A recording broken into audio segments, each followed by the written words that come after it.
I was really guilty of having a certain mental image of what somebody addicted to heroin looked like. And what I found is that that's not the case at all.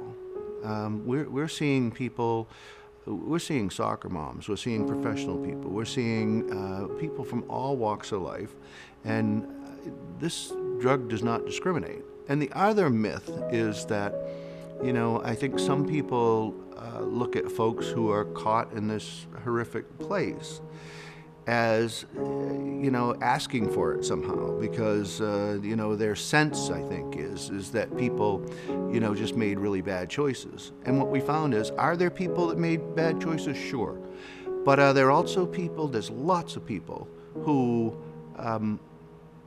because of a shoulder injury or a hip replacement or whatever the case may be, were given prescription opioids. And at some point when the doctor says you've had enough and shuts off the prescription, a lot of times their bodies are telling them you haven't had enough, and they become violently ill, and they know that if they can get this, that they're going to feel better, at least temporarily. And when you see those folks come in through the door and they're so desperate and they're so, the common phrase is, I'm sick and tired of being sick and tired.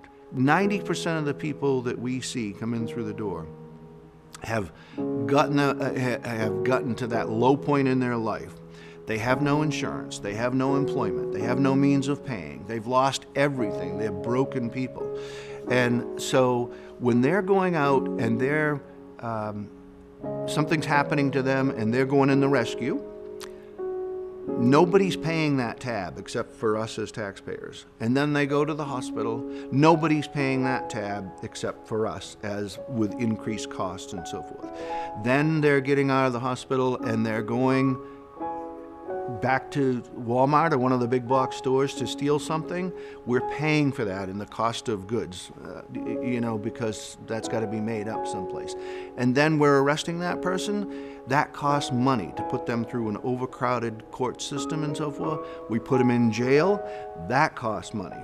They get out of jail and they start this cycle all over again. If we could break somebody out of that cycle one time by some type of a comprehensive program that would help them become taxpayers and responsible folks in the community, they could give back, and we would be breaking that cycle, and we wouldn't be paying for that same person over and over and over again in all those different ways.